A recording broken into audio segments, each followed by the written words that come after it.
জনসংখ্যার বিন্যাস নিয়েও সরব বঙ্গ বিজেপি।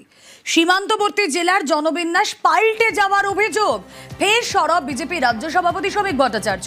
বাংলার সীমান্ত জেলার জনবিন্যাস বদলে যাওয়ার অভিযোগ তুলছেন তিনি।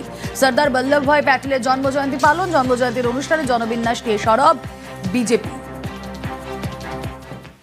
সাইলেন্ট ডেমোগ্রাফিক ইনভেশন চলেছে ভারতবর্ষের উপরে। পশ্চিমবঙ্গকে একটা প্যাসেজ বানিয়ে আজকে সীমাঞ্চল, বনাঞ্চল, ঝাড়খণ্ড, বিহারের ডেমোগ্রাফি পর্যন্ত বদলে যাচ্ছে। পশ্চিমবঙ্গের বিভিন্ন সীমান্তবর্তী জেলার জনসন্তুলন পাল্টে গিয়েছে। তাই আমাদের একমাত্র লক্ষ্য ভারতবর্ষকে অখণ্ড রাখা।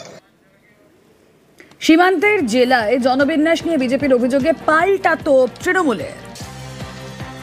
শ্রমিক ভট্টাচার্য টিয়া পাখি নিয়ে কবে থেকে গণৎকার হয়েছেন আমি জানি না। 1971 মুক্তিযুদ্ধের সময় 23% হিন্দু জনসংখ্যা ছিল বাংলাদেশে। আজকে সেই হিন্দু জনসংখ্যা বাংলাদেশে হয়েছে 8%। তারাই শরণার্থী হয়ে ভারতবর্ষে এসছে এবং এর ফলে তো পলিটিক্যাল ডিভিডেন্ড শ্রমিক ভট্টাচার্যের পরিবার পেয়েছেন, মানে বিজেপির পরিবার। বর্ডার লাগোয়া সবকটা লোকসভা আসন সমস্ত জায়গায় তো বিজেপির জয় জয়কার এই কারণেই ছিল। শ্রমিক ভট্টাচার্য যেটা করছেন উল্টো মিথ্যে প্রচার করছেন। ওনাদের যদি মুরত থাকতো তাহলে সেন্সাস